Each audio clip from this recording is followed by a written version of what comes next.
study conducted for the Department for Business Innovations and Skills in 2014 states that employee wellbeing is an increasing focus of government attention in the UK and worldwide. The study begins to fill the gap in gathering evidence on the relationship between employee wellbeing and performance in the UK. It shows that there is considerable evidence in the correlation between employee wellbeing and job performance. In their article in 2014, Nixon and Spector explained that technological developments are altering the nature of work life, impacting how, when, and where we work. Information and communication technologies allow us to work from remote locations while still keeping in touch with the office and colleagues. The sophistication and speed of collaborative work has also greatly increased with the help of technology.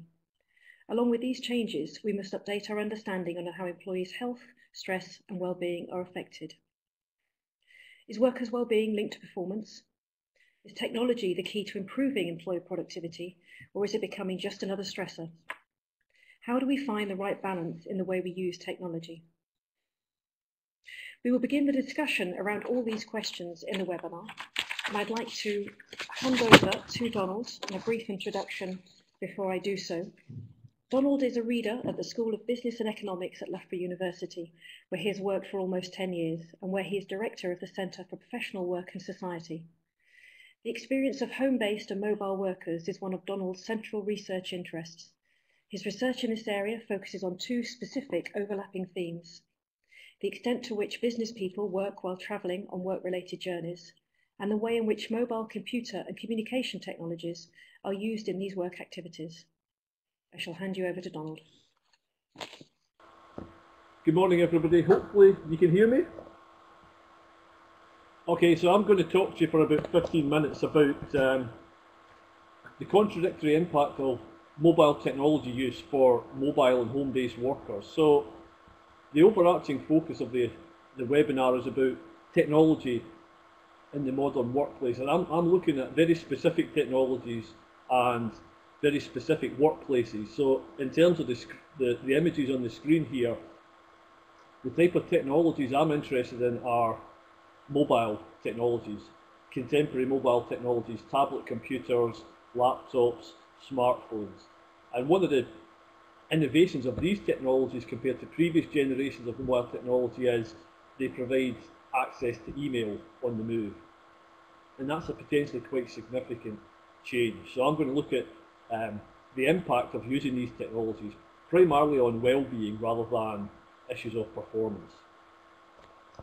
So it talks about, the title talks about the modern workplace, and for me the first thing to think about is what is the workplace like? What is the modern workplace like? And I think the technologies we're talking about have facilitated a number of changes in the contemporary workplace. For more and more people, the workplace isn't just a static office. People might work at home full-time or part-time, so working at home 2 days a week or 1 day a week, working in the office the rest of the time, etc. Or, as some of the images suggest, people who have to travel regularly for work, and research suggests more and more people have to regularly undertake business journeys to visit clients, to visit different sites of their employers, etc. And modern technologies facilitate working on the move. So you might be at a hotel, you might be in your car, you might be at the airport. If you've got a smartphone in your pocket, etc., that means you can still keep in touch with phone calls, with email, etc. So if you're a mobile worker, the workplace might be any of these locations, even if you're just passing through them very briefly.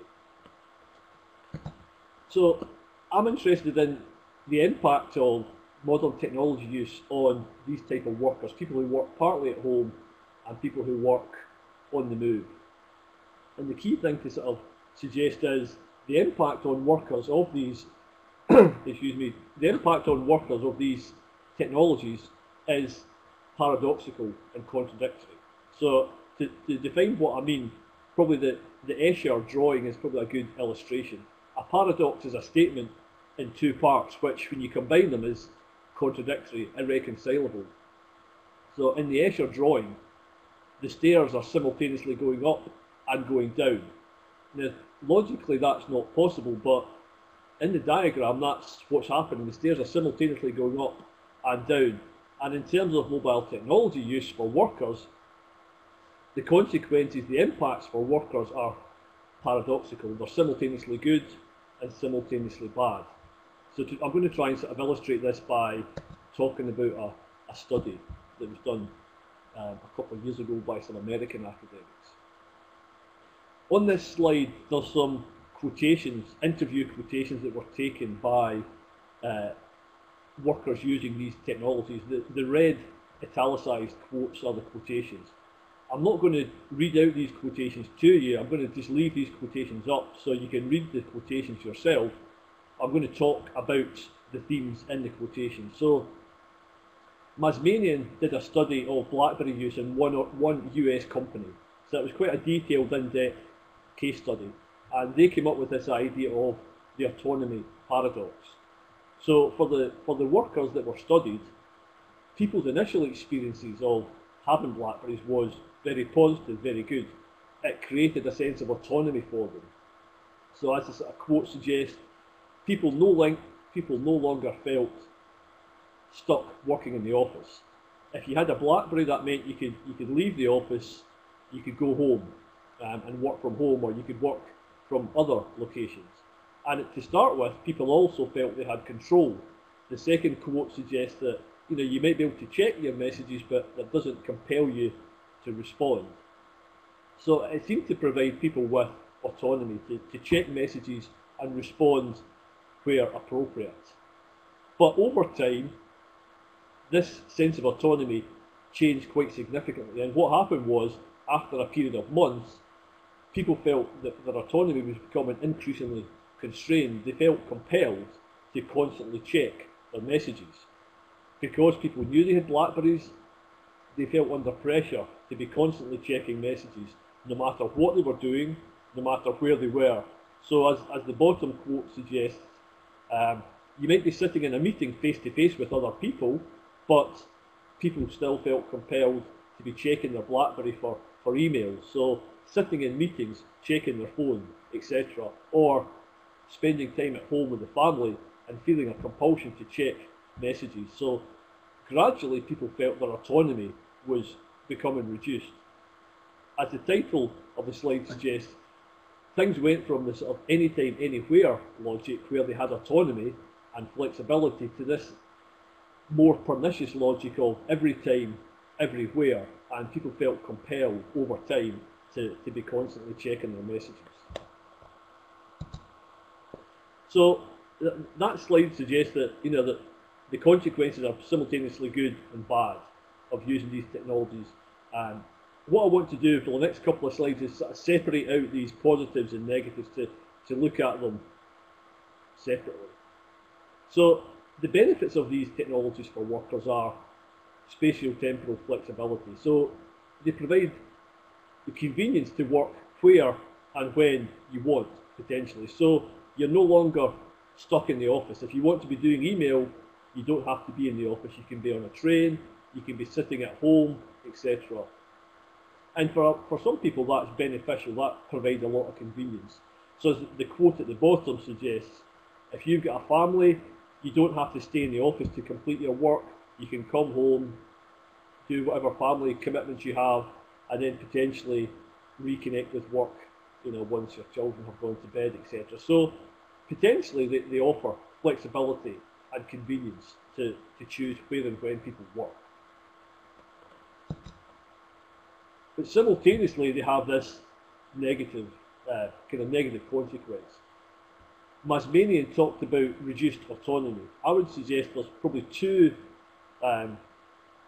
significant negative consequences of using these mobile technologies. The first one is where the work-life boundary becomes blurred, and it becomes increasingly difficult to separate work and non-work time. And this is fundamentally because work increasingly intrudes into non-work time.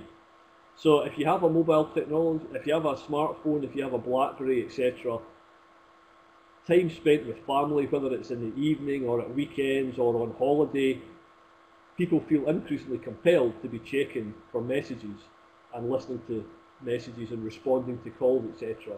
So the boundary, the distinction between personal time and work time becomes blurred.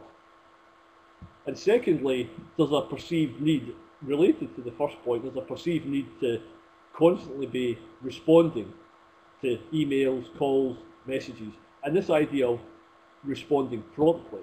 I think one thing that's been evolving in society is expectations of response time, and I think people feel when you have these technologies, and other people know you have these technologies, the expectation of quick response increases. So one of the reasons why people feel compelled to continually check is either they want to be able to respond promptly to a message. The concern would be if you don't respond promptly, if you don't check your device promptly, you might miss out on an urgent call, and people are kind of anxious to avoid that. So this idea of being online, always being online, checking for messages. Some academics use this concept of perpetual contact. Some talk about constant connectivity, but it's this idea that when you have a smartphone, when you have a BlackBerry, you need to be constantly checking it. First thing in the morning, last thing at night, when you go on holiday, etc. And these negative consequences, these negative features can have potentially negative impacts on workers and on workers' families. So this blurring of the work-life boundary, this sense of perpetual contact, in terms of individual workers, it can create stress, people not feeling they can ever disconnect from work, that they're constantly checking, so you can never switch off, and perceptions of overwork. You're always checking your email inbox, and you're anxious that your email inbox stays at a certain size, and the anxiety would be if you don't check your email constantly, you might end up being overwhelmed with the volume of emails. So people can become anxious about overwork due to the volume of emails they receive. And secondly, work-family conflict, particularly with the blurring of the boundary and the perception of needing to be online all the time. If you're a worker who has a family, a spouse, and you're constantly checking messages when you're at home, whether that's evenings, weekends, etc., that might result in conflict, disagreement with family members who think you shouldn't be checking your email at the dinner table, etc. So not just worker stress, but also work-family conflict. Now I want to the next slide gives an illustration of some of these issues based on another case study. So this study is another case study of a single organisation, a Canadian multinational, and it was looking at the impact of mobile ICT use, and they interviewed people before they adopted the technology, and they interviewed people after they adopted it to see how people's experiences had changed. And what they found was people's experiences were quite different. The main group, the one I've got at the top, they were labelled struggling segmentors, and that was more than half of the sample that was interviewed. Now, a segmentor is somebody whose preference in terms of work and life is to keep work and life separate. Conscious of time, to try and sort of draw my presentation to conclusion, on this slide, I think there's a contrast between the top quotation and the bottom two quotations. Now, the labels segmentor and integrator are about people's preference with regard to the work-life boundary. Segmentors are people who like to keep work and personal life separate, and they make a lot of effort to keep the two things distinct. Integrators are people who are happy to blend work and non-work time and space. So you might be at work, but you're happy to deal with family issues. You might be at home and you're happy to deal with work issues. In this study, the struggling segmentors blamed the technology. These were the struggling segmentors were people who found BlackBerry use didn't allow them to keep work and personal life separate. These people felt that when they had BlackBerries, the technology meant that they couldn't escape work. So when they were at home, they were having to deal with email, etc. So the struggling segmentors blamed the technology. If you look at the two quotes from the other categories, the segmentors and the integrators, these people had a much more positive experience. These people were able to use the technology, and it was able to support the type of boundary management style they liked. And these people said it's not the technology, it's up to human beings, it's up to users to control the technology. So there's a contrast between the two perspectives. One group blamed the technology, and the other two groups said, you know, don't blame the technology, it's your responsibility to manage this boundary. So this sort of raises questions about the extent to which people can control this technology. And to sort of illustrate this, I've got a very brief video which sort of implies that people can become addicted to these technologies.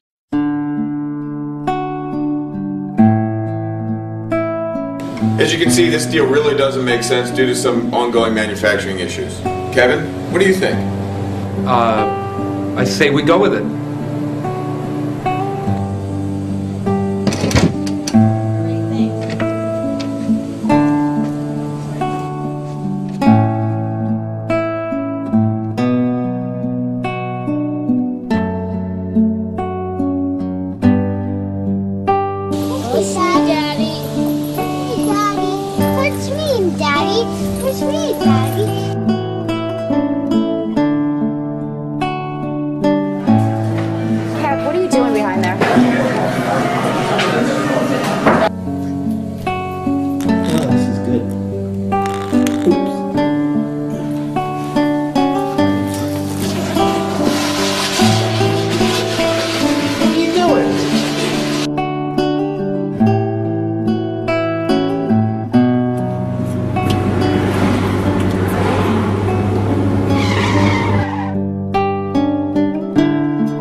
Okay, so a humorous video, that's not a real person or a real organisation, but it just sort of raises this question about people's ability to manage the technology. So as a conclusion, for me, there's three sort of points to summarise. Firstly, when we talk about the contemporary workplace, we have to see it as quite a diverse and evolving thing. It's not just the offices. People might work at home, people might work on the move, etc. The impacts of these technologies are paradoxical. They're simultaneously good and bad. And the last slide, the last bullet point, raises this question about how much power and how much autonomy workers have to control their use of these devices. Do we have power to manage the boundary and to switch these devices off, or does the technology itself make it difficult to do that? Okay, so just to leave that question hanging there, you know, to what extent do workers have the ability to manage this boundary with these technologies? So I'll stop there, and there's a few minutes for questions. Fantastic, thank you, Donald. Just to let everyone know, whilst I do a very brief summary, if you do have any questions for Donald, please do send those through and I'll make sure that we ask those. There has been a request for the link to the video. I think it's caused a lot of amusement and also opportunity to reflect as well. So to let people know that we will actually be recording and editing the webinar from today, and you'll have access to that within the next 36 hours on Maudsley Learning Online, our digital platform. I think from your first slide, Akun, very interesting, just simply talking about technology, about sort of accessing work anytime and anywhere, becoming every time and everywhere. And I think the sort of comedic value of the video reinforced that. But also, as you say, everybody's quite different, and that's reinforcement of work from Jeff around the sort of work-life balance boundary, whether you're an integrator, a segmenter, or a struggling segmenter. I've got a question that's just come through from Abdul.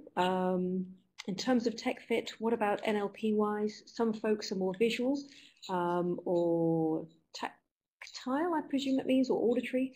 If we know our preference, we can encourage what works for us, what works for others. Any tools for this? Oh, I think that was for you. Thank you, Jeff. Any thoughts on that, Donald?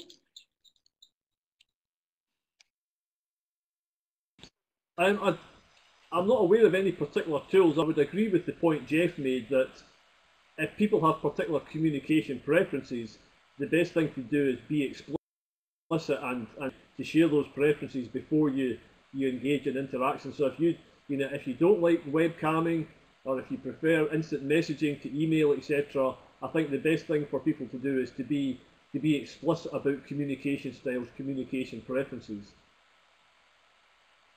So I'd like to introduce you to Jeff. Jeff Stish is a PhD at university. His thesis is about well-being and virtual interactions at work, and is supervised by Dr. Patrick Stacey, Professor Kerry Cooper, and Professor Monideepa Tarafta. His research interests gravitate around the psychological impact of technology on employees, covering areas such as technostress, telecommuting, virtual teams, and e-leadership. His articles on the future of work and technology were published in HR Magazine and won first and second prizes in journalism contests organised by Le Monde and Orange SA. So I'm hoping that Jeff is ready, slightly ahead of time, and can take the webinar forward. Hopefully I'll be talking about some similar issues as well, so we'll be building up on what we say each other. My presentation is about attitudes toward technology. So what I mean by attitudes is all the subjectivity. Can be perceptions, it can be preferences for one technology over the other, it can be opinions. So I saw that many of you in the chat also shared some experiences they had with technology, some opinions they had on technology, or something they felt while using technology as well. So the purpose of my presentation is to show that this subjectivity is also impacting technology's impact, is influencing technology's impact on well-being and performance. I think Donald came back, so perhaps he can resume his presentation. So I think, Jeff, if we give you, I think Donald might have to reboot. I do think we all realise the challenges we're facing with the technology at this point. Sorry, Donald. I think carry on, Jeff. We'll listen to your presentation through to the end, and then we'll go back to Donald. My apologies. Okay, that's fine. So attitudes toward technology. First question is, why should we care about attitudes? So here I just put two pictures up for debate. So on the right-hand side, we've got a picture of what I would say a friendly open space, people having a chat, sharing a cup of coffee, probably discussing about some work-related issue. Then on the left-hand side, we've got people really focused on their job, in trouble because the open space is very quiet, it's very good environment to focus and be focused on the task at hand. So here I just described these two pictures in a very positive way. But actually you can also describe it in the other way around. You can say that on the right hand side we've got people just making some noise in the open space, having coffee breaks all the time, very disturbing office environments. And on the left hand side you can say that people are just absorbed by the screens, lost in the virtual world, not talking to another, with their headphones on. So actually there are very different ways to go about these pictures, and everybody will be able perhaps to tell if they like one picture or the other, if they prefer to work in one environment or the other. This is what I wanted to say about subjectivity as well. We have some preferences, and these preferences might have some impact on how we use the technology and how we react to other people using the technologies as well. So it's based on some subjective conceptions as well. So the first way attitudes could impact is that they can impact outcomes. So there was this great paper from Barley saying that email has become both a source and a symbol of stress. So what he means by this is that email undoubtedly has created stress in itself because of some intrinsic properties of email. It's easiness to send, it's easiness to send anytime, anywhere. As well. So Donald started to talk a bit about the interruptions on the BlackBerry. You can check your emails. So this has become so easy that email created stress in itself. Well, what Barley says is that email has also become a symbol of stress, sometimes even a scapegoat. So we blame emails for lots of problems in the modern workplace as well. So we tend to say that everything that's wrong with office politics go through email, people copying the whole company to get covered, these kind of things. So it has become a scapegoat, perhaps to a too great extent. Perhaps it's not as stressful as it seems. Well, the point I'm trying to make here is that if it's a scapegoat, then it creates fear and it creates stress in its own, because stress is something very subjective. You might have all the conditions gathered for some event to be stressful. If the individual doesn't appraise the situation to be stressful, doesn't recognize the situation to be stressful, then it won't be. And if you project some perceptions on email, for example, then you make email also more stressful to individuals. So this will be something I will be talking about later on when I present results from my study. So same for ICT interruptions. It can influence outcomes. So the interruptions coming from information communication technology, Donald started to talk a bit about this as well. So they fragment attention, they irritate, but on the same time, individuals who enjoy multitasking, who view these interruptions positively, are less affected by these interruptions as well. On the contrary, individuals, what we say, are monochromatic. They like to focus on a single task at hand. These people are much more troubled by ICT interruptions as well. So the idea behind this is that personality and individual variables view somebody might have on one technology also influence the impact. And we see this as well in the use of ICT outside or beyond working hours, the use of BlackBerry. Donald was going to speak about. He mentioned work-life conflict as being a big outcome of the use of BlackBerries and ICT outside working hours. This work-life conflict is actually less troublesome for individuals who have a positive view on this 24/7 availability. People who view this constant connectivity positively suffer less from it as well. So again, there's this idea that preferences, values, attitudes, perceptions, subjectivity can mitigate or increase some outcomes of technology. Now, another thing about attitudes is that they can influence use. So there is one theoretical model we use sometimes called the technology acceptance model. So it's a very simple model saying that the more we like technology, the more we use it. So the more I like email, the more I use email. It's combined into if you perceive email to be easy to use and useful, then I have more positive attitudes toward email and I'll use it more. So kind of makes sense if I say it like this, theoretically. So here are some media that individuals consider to be important for business, obviously email, internet, phones, smartphones. So if you view this different media as positively or as business critical, then the technology acceptance models say that you will tend to use them more as well. And what Donald was talking a bit as well about the autonomy paradox. Problem with ICT outside working hours is that many people also ask for this, ask to get a BlackBerry. They ask their boss to have this constant connectivity. They ask to be remotely available. There was this study by Diaz and colleagues saying that sometimes they feel more empowered, more satisfied, more productive, more professional. So these are all outcomes that are partly influenced by the way people perceive the technology. If you perceive the BlackBerry to be empowering, if you feel like a businessman or professional, if you're on holidays and sealing some big deal on your smartphone, then you might also have more positive outcomes out of these. But you also tend to use it more and ask for this remote connectivity. So this is another way attitudes can influence outcomes. And now my own study is about when attitudes clash with demands. So as you remember, technology acceptance model, the more you like a technology, the more you use it. But obviously in the modern workplace, you don't always have the choice of the technology you want to use. So sometimes your own preferences can clash with the preferences of somebody else or preferences of the organization. So here, for example, I've got a quote from interviews I made last year in a French organization. So one individual said, I limit my phone calls a lot. I never call. I don't like the phone. I don't know why. I don't know why. I don't like it, and I don't like it either when I'm called. So obviously this person doesn't like a phone. So according to a technology acceptance model, it will call people less, but it doesn't mean that he will be called less, because other people might have different or even conflicting preferences.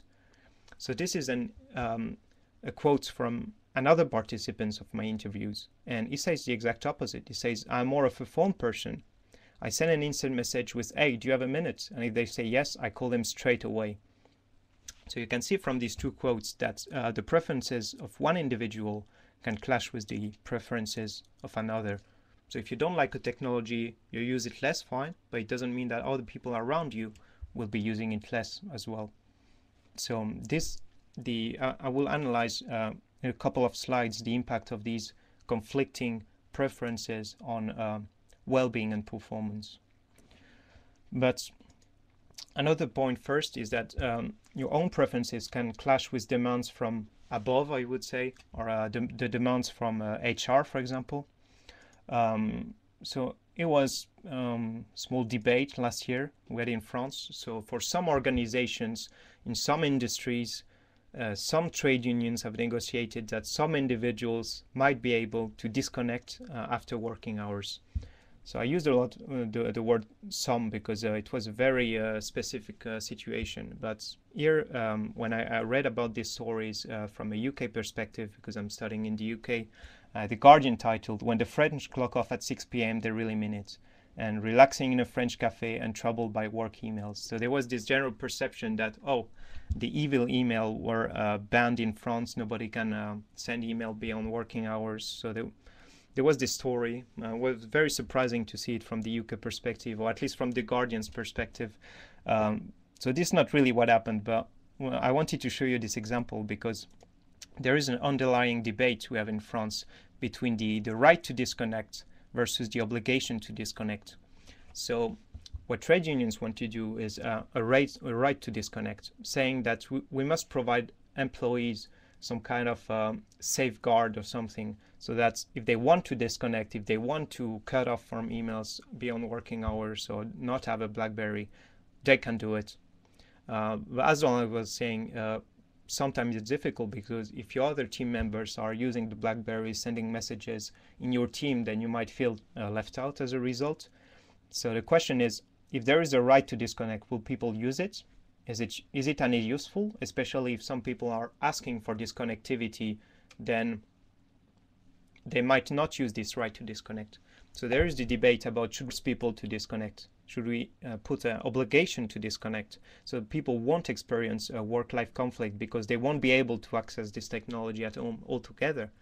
But then remember I said attitudes are important, perceptions are important. So if individuals perceive the BlackBerry to be something very powerful, very empowering, then they might feel very frustrated by this obligation as well, by these decisions imposed from bottom up.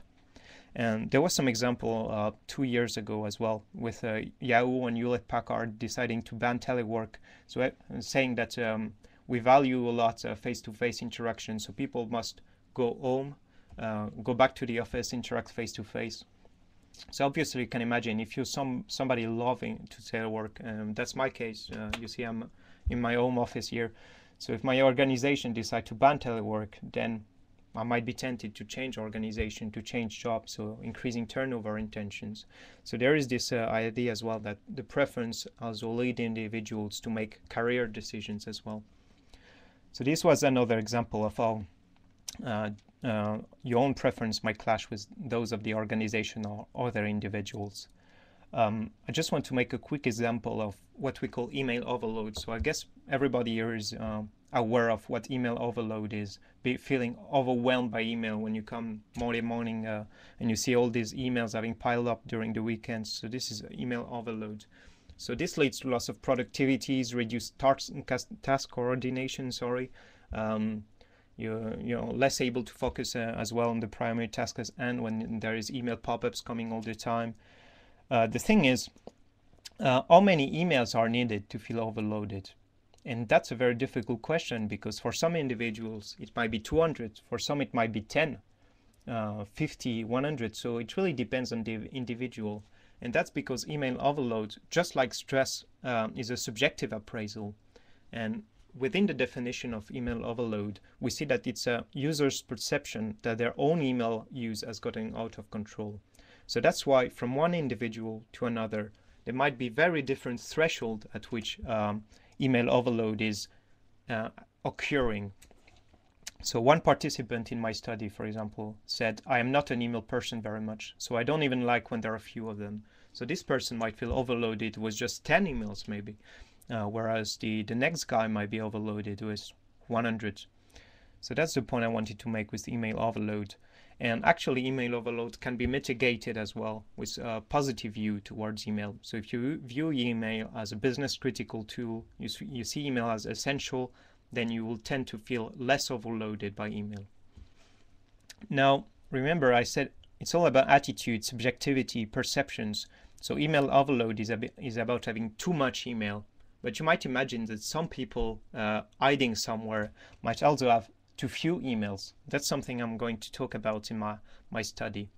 So my study is about what I call a technology fit. So the fit between individuals and the technology. For example, a fit between your actual use of technology and your desired use of technology. To which extent do you use email versus to which extent would you like to use email? So this is one example of fit.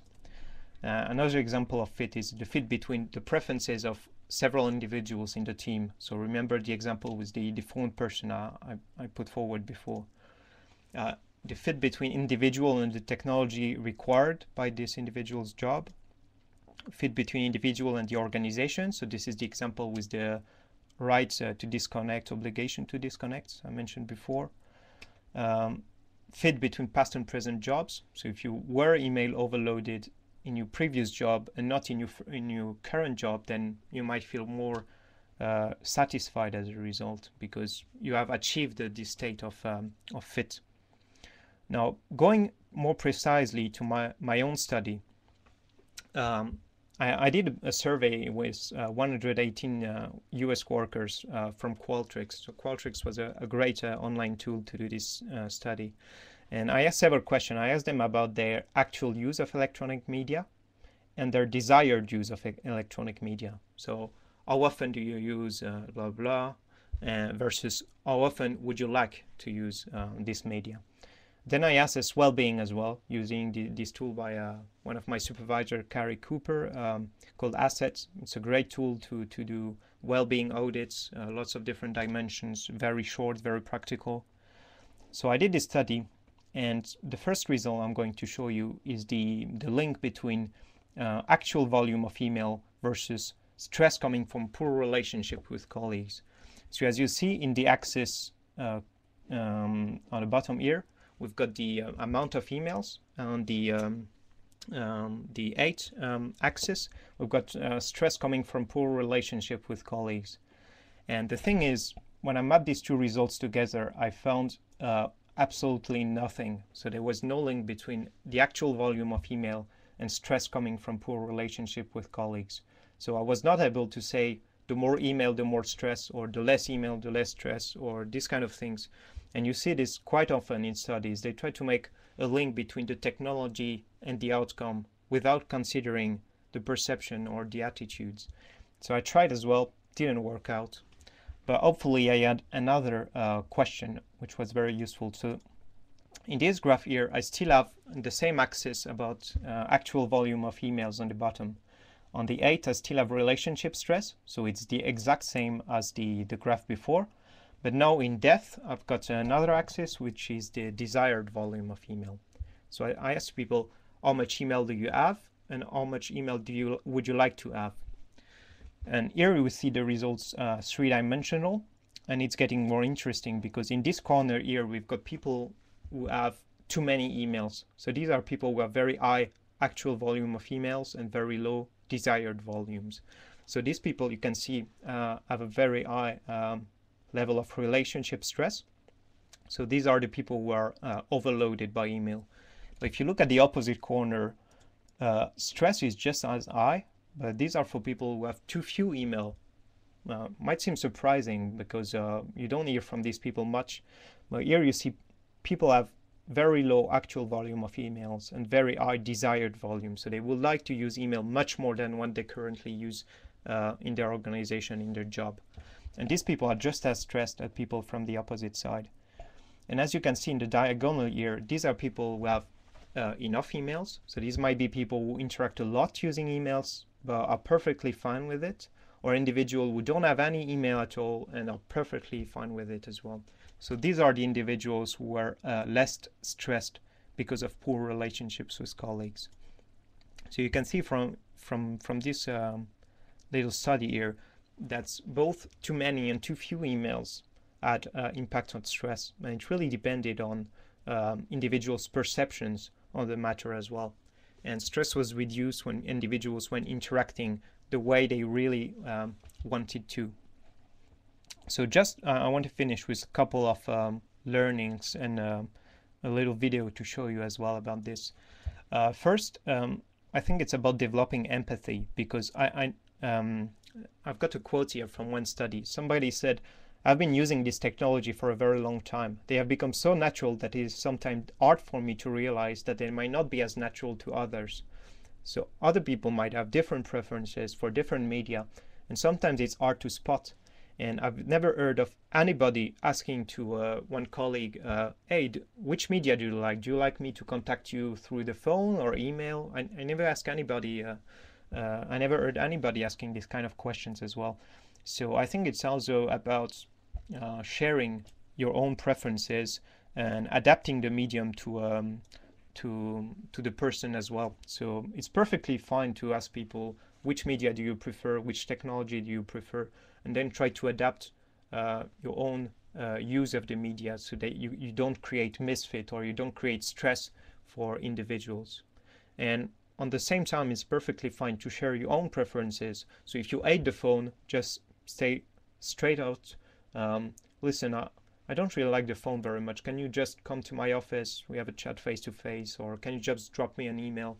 So this dialogue, I think, is often forgotten in organizations, and we don't often share our own preferences or our own subjectivity around these things. And some individuals might have even bigger responsibility. For example, managers might act as a role model as well, and might try to foster this kind of discussion around their subordinates. So this is one way to go about, I would say, from an individual level, sharing your preferences, asking for the preferences of others, and adapting your medium of choice as a consequence.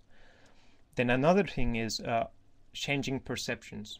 So you're probably aware, if you want to change the volume of emails or the volume of media, then that's very easy. You can just ban people, prevent them from using it, or introduce a new technology. And so adjusting the actual volume is something very easy, but adjusting the subjectivity requires different techniques. So there is one technique to adjust perceptions that has been tried in an organization. It has been called the No Internal Emails Week, or No Emails After Work Week. So this is a fun and engaging experiment you can do in a small team or a small organization to make people change a bit the perception. So I just want to show you a small video with my supervisor, Skari, and then I talk about it a bit more. We have a number of rules. From noon today, all internal emails will be banned for the rest of the week. So you'll have to communicate eyeball to eyeball, face to face with all your colleagues. No texts, calls, emails, anything at all to do with work after hours. This should be a fun week. Let's try to get our life back. So for the next 5 days, internal emails are banned, and there's a curfew on working outside of the office. It's been a good atmosphere this week. People have talked to each other more. Actually, I've come in a couple of days and had no emails, no new emails. It has really helped me get to know my colleagues a lot more. I quite often will go on the internet just before I go to bed, whether it's on my phone or my laptop, and I think not doing that has meant that I've slept better this week.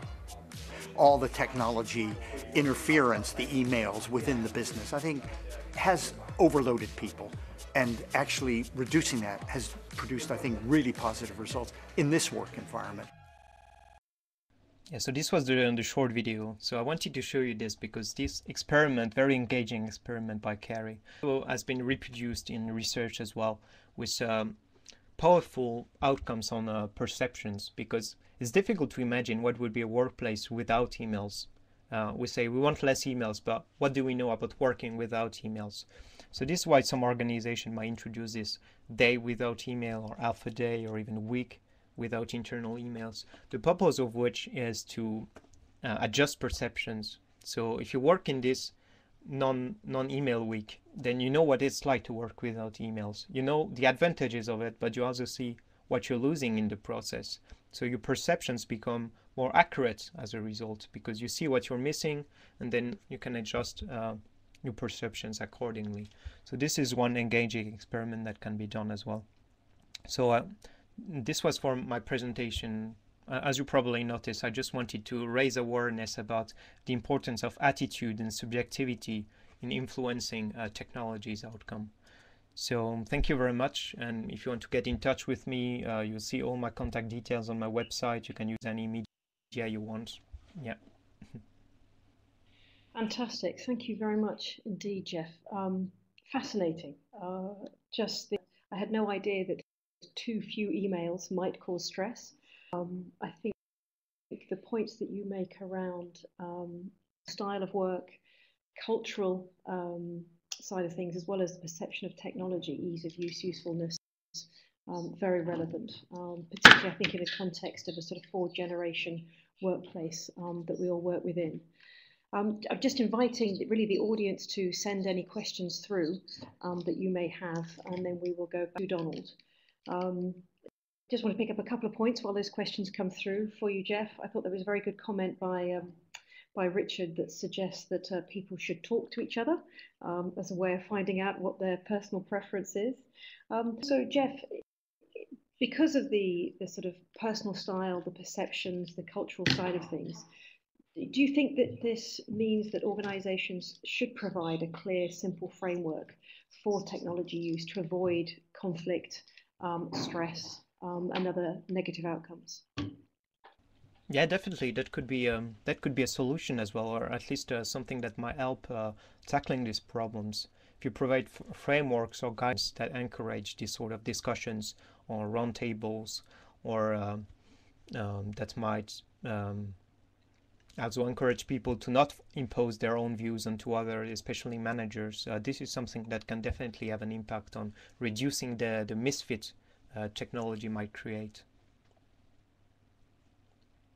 We've got a question that's just come through from Nikki.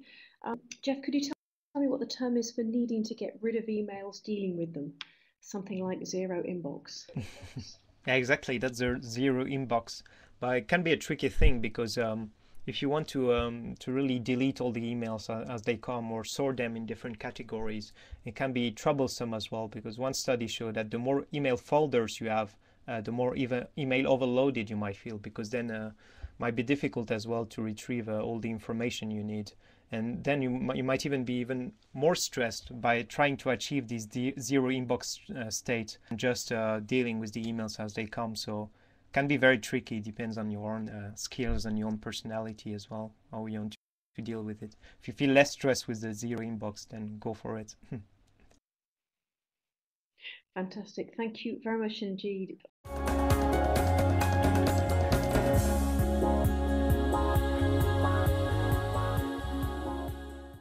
It's the 3rd conference that we have produced. It's one day for HR and wellbeing practitioners, and it'll cut through the rhetoric and explore how we can affect change within teams and organisations.